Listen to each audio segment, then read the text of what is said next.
FSN Radio. It's all about what's next. Go to financialsurvivalnetwork.com and sign up for your free weekly newsletter. You'll also get 3 free reports. The Financial Survival Network. It's all about what's next.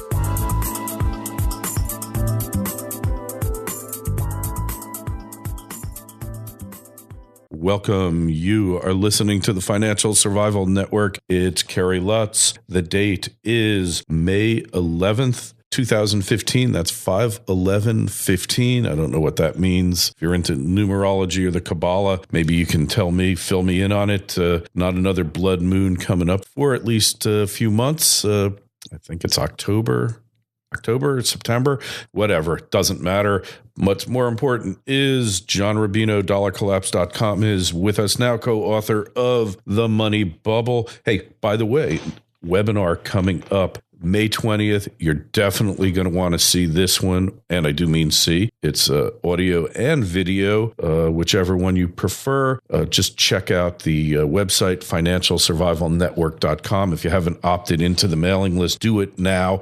We've got Rick Rule over from Sprott Global, as well as John Embry, talking about what the heck is going on in the world, the war on cash and financial repression. It's brought to you by Financial Survival Network, Robert Ian, conquerchange.com, as well as Gordon T. Long from financialrepressionauthority.com. Anyway, there's so much financial repression going on, so much insanity, and I just think that the United States should change its name to the United States of Idiocracy, but we've got John Rubino on. John, what's happening? Hey, Kerry. As usual, lots is going on out there.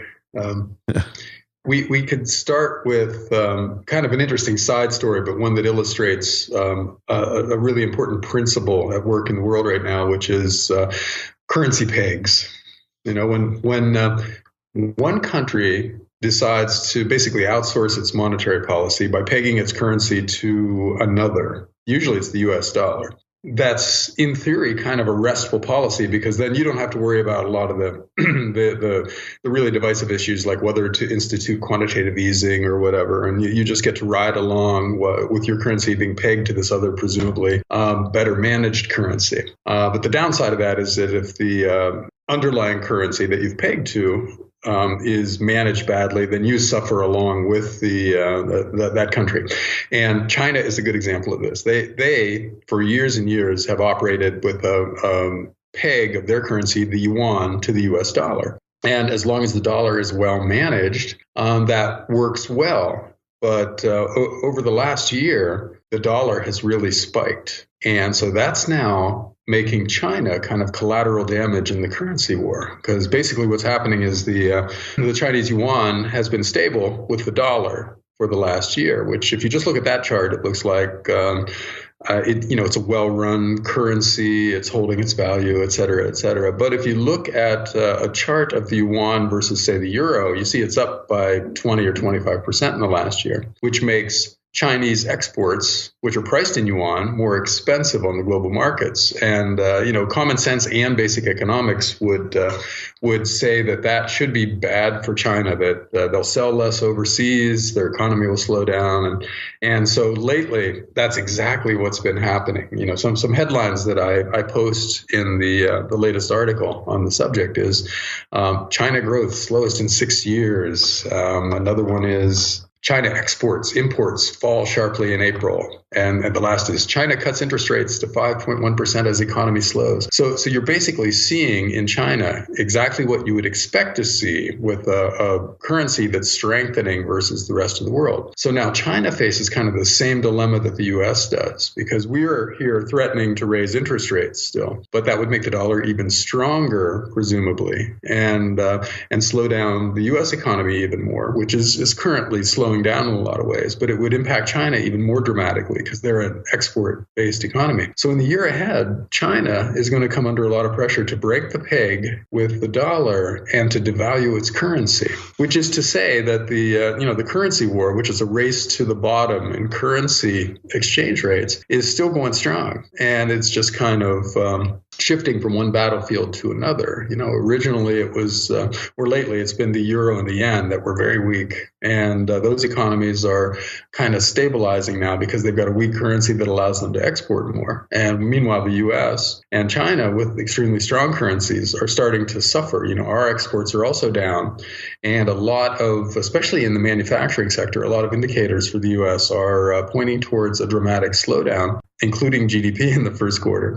And so if that trend continues, then we're going to be either flatlining or in a recession by the end of the year. And so we will be forced then to do something about that, because you don't drop into a recession heading into a presidential election. That's never permitted by the people in charge, because it makes it harder for them to get reelected or reappointed. So we'll see aggressive ease in the US, contrary to what the Fed is saying right now about raising interest rates. We'll see QE by early 2016. And China then will either, if they maintain the peg, they'll see their currency go down in value along with the dollar, or they'll break the peg and aggressively devalue the yuan. So the currency war is still going, and the battlefield is just shifting, but it's going to shift back to us in the year ahead, very probably.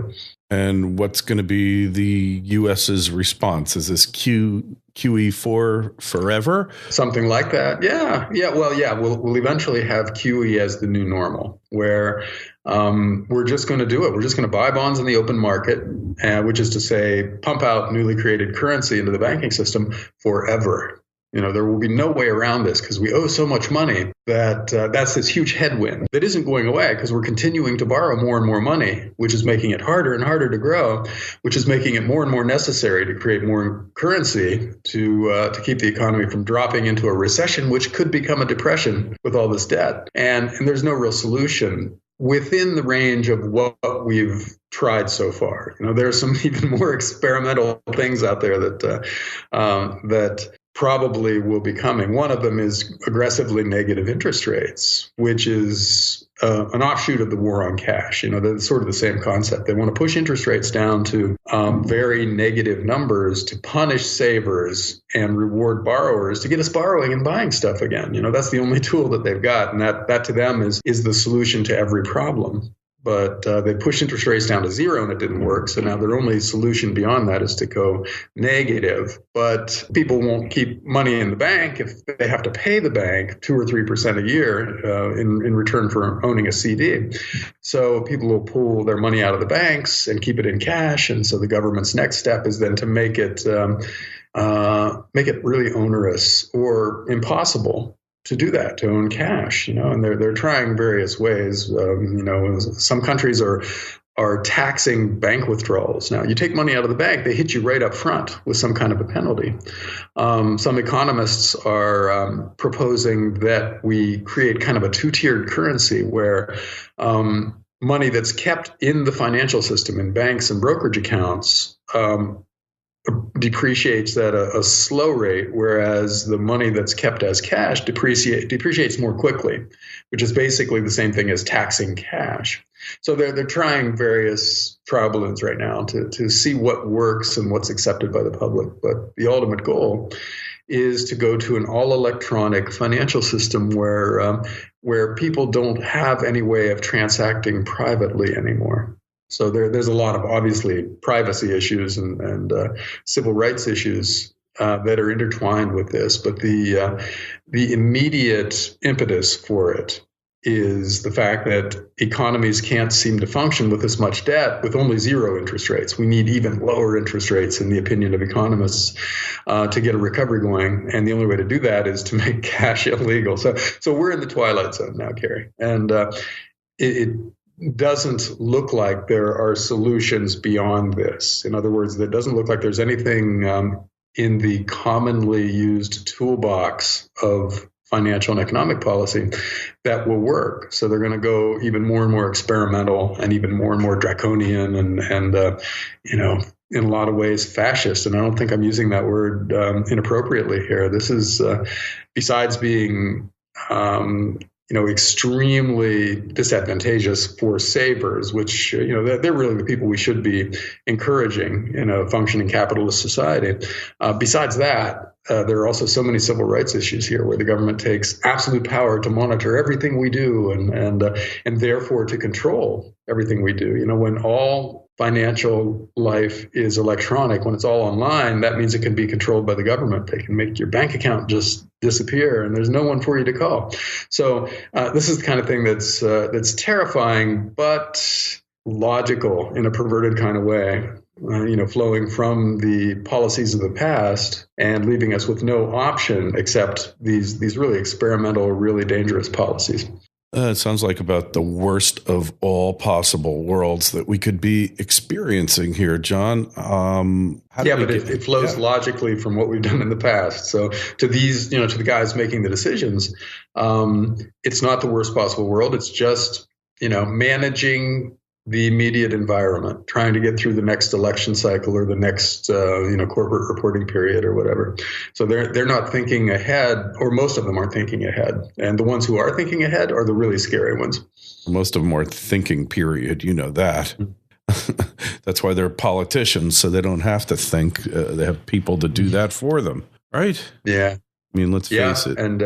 And their advisors are working with flawed models. They're basically Keynesian economists who believe that the balance sheet of a society doesn't matter. In other words, how much debt we've taken on is irrelevant as long as people are borrowing and buying enough stuff in the moment to keep the economy growing at 2 or 3% a year. In their opinion, that's the key statistic. And don't worry about the balance sheet. Well, that's a recipe for growth in the short run at the cost of a disaster in the long run. And so we're basically getting exactly what you would think we would get from these kinds of policies. So this shouldn't be a big surprise, although it should be really distressing to anybody who's going to live through it and plans to be around for the next 20 years. Yeah. Well, I don't know about 20, but I'm going to be around for a good part of it. And that's what I find disturbing is that these guys are just, I don't know what to say about them, but they've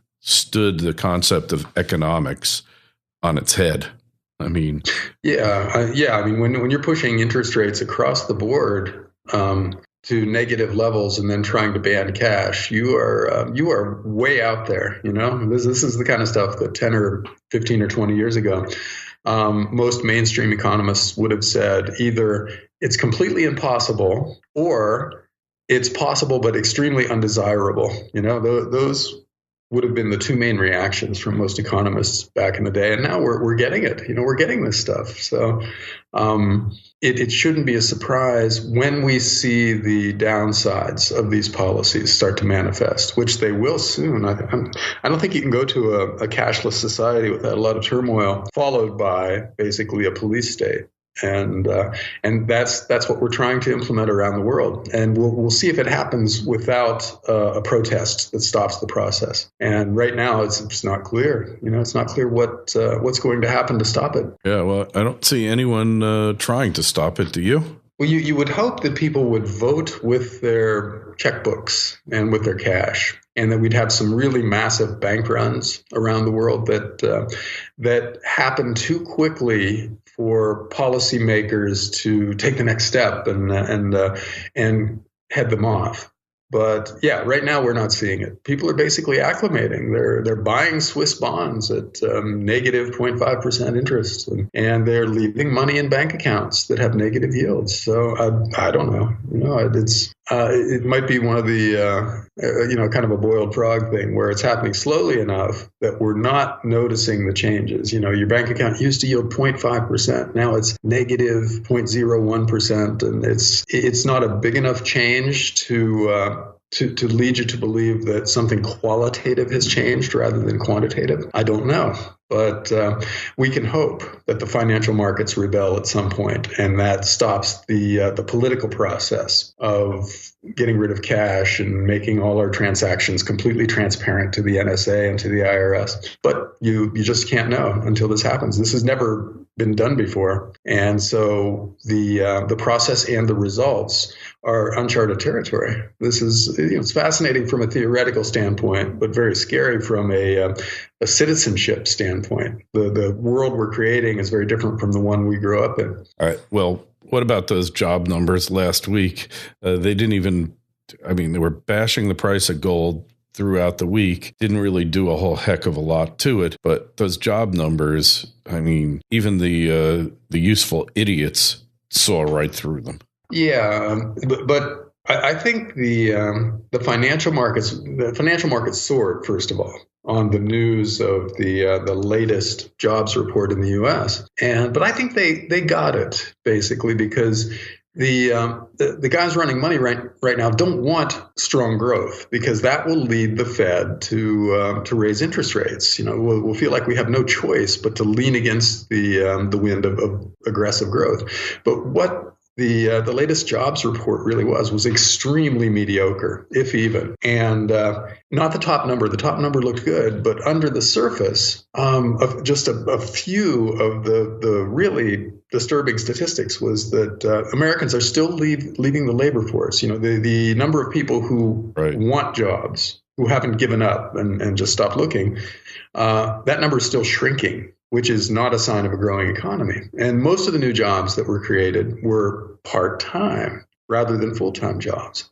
And the vast majority of those part-time jobs were in services, which is to say bartenders and waiters, jobs that don't pay very much and that aren't real jobs from the point of view of most of the people taking them. They're transitional ways of paying the bills while the real job is out there, while you're still looking for a job in your field.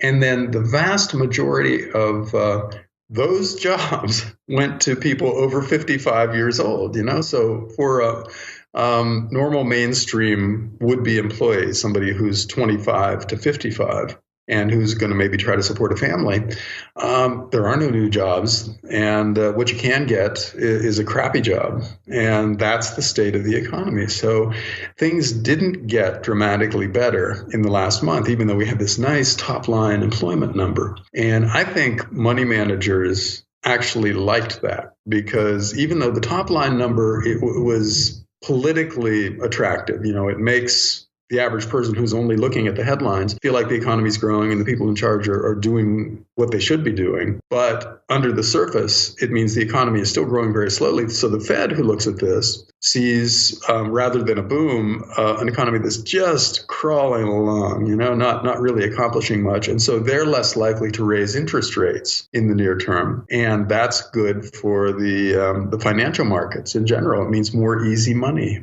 possibly as far as the eye can see. It's possible that another couple of reports like this and the whole September interest rate increase will be pushed off until 2016 and then maybe pushed off forever, replaced by another round of quantitative easing. And that's what the financial markets want. So this brought us a little closer to that. And that's why the stock market popped on Friday. So this is all make-believe. It's all artificial right now. And most of it's being fueled in the stock market by companies borrowing money at low rates and using the proceeds to buy back their stock. And corporate share buybacks, which were already at record levels, spiked in the last few months. So it's, that stat is gone parabolic and is now at easily record levels. So that's where all the impetus for equity purchases are coming from right now. And as long as interest rates stay very low, that can go on for a while, but it can't go on forever because corporations, first of all, can only borrow so much. Their balance sheets are already getting out of whack. A lot of companies that used to have pretty solid balance sheets have borrowed so much that they don't look solid from a statistical standpoint anymore. Debt is starting to dwarf equity. And IBM is a pretty good example of that. Their debt has soared in the last few years. They've used almost all that money to buy back shares. And so it makes their earnings per share look a little better than it would be. And it makes their stock price go up a little higher than it would have otherwise. And that lets the guys in charge of the company get nice year-end bonuses. And it allows money managers who own the stock to feel feel like they're smart. But really what's happening is a company's leveraging its future in order to push up the stock price in the short run. That's happening across the corporate spectrum in the U.S. And meanwhile, there's a limited amount of equity to buy back. So a lot of these companies are looking at, if they do the same kind of share repurchase programs for the next 2 years as in the last two, they're looking at leverage buyouts where they buy back all their equity and become a private company. So this has a limited time frame in which to operate, and as does most other major policies. Most of the things that we're doing right now get us through the short run, but at the cost of some kind of wall out there where we hit it and just can't do this stuff anymore, and then we don't have anything left. So that's our world. A year or 2 years from now or 3 years from now, all of this stuff runs out, and then we have to figure out something else to do. What will they think of next? They always think of something, even if it's not too smart. They will think of something, that. It's just madness, and we've been in this madness for almost a decade now, John. That's the amazing thing, where the laws of economics, they try to bury them, they try to hide them, and try to convince you that everything is normal when it couldn't be further from normal. And that this is going to just have the most horrible, heinous ending for you and for me and for everyone. And it's just going to be horrible. And man, you just see what's coming. You see the setup. And yet so many of you just don't want to accept what's coming here, John. That's what it comes down to. Well, yeah. I mean, there are a couple of reasons for that. One is that if you're a money manager, you're judged by short-term returns. And so there's always the pressure to ride the trend, because trends do tend to continue until they stop. So until you see really obvious barriers out there to the trend continuing, it's better for your career to ride the trend and just keep on buying equities. And of course, out there somewhere is a crack where where the market just plunges, but probably not this quarter. So if you care about quarterly results, which your employers and your investors do care about, the pressure is just to keep on buying. The rational thing to do. So that the markets have that kind of momentum built into them, and a huge number of people out there, including pension funds, which have new money coming in and have to invest, and people who are funding IRAs and 401ks, who have them kind of on autopilot. You set up your division between stocks and bonds, and when you put new money in, it goes automatically into whatever funds you've designated. And say you're 60% equities, that means every dollar you put into your 401k goes into equities. So you also have this kind of tailwind for the markets, where money is going in on autopilot. And so in the absence of a crisis, the market's bias is upward. But then when the crisis comes, this upward bias is reversed out big time. All the overvaluation that takes place as quote unquote normal times lead to higher equity prices and higher bond prices.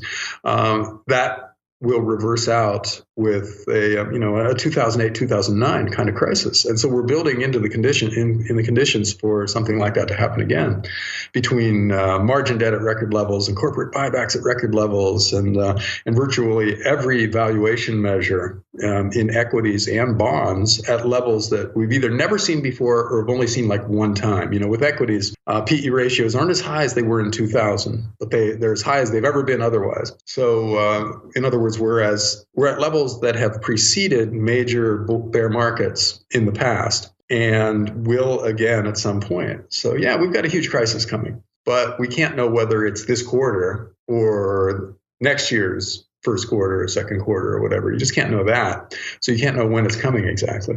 And so money managers are playing a dangerous game, but for them, the opposite would be more dangerous, going all to cash and then missing out on a really nice year while all your peers continue to make money. So you can't have that happen because you get fired. So the only solution is to keep buying until everything falls apart. And then you hope you outperform on the downside, where you only lose 35% when your peers lose 37%. And so you can point to your outperformance and hope to keep your job. It's a crazy world, that's for sure. So that's why you got to come to our webinar coming up on May 20th, 9 p.m. Eastern Time. We'll have Rick Rule there, John Embry, and hey, make sure you go take a look at John's site, dollarcollapse.com. Anyway, John, we will see you next week. Have a good one and take care. Thanks, Kerry. See you next week. FSN Radio. It's all about what's next. Go to financialsurvivalnetwork.com and sign up for your free weekly newsletter. You'll also get 3 free reports. The Financial Survival Network. It's all about what's next.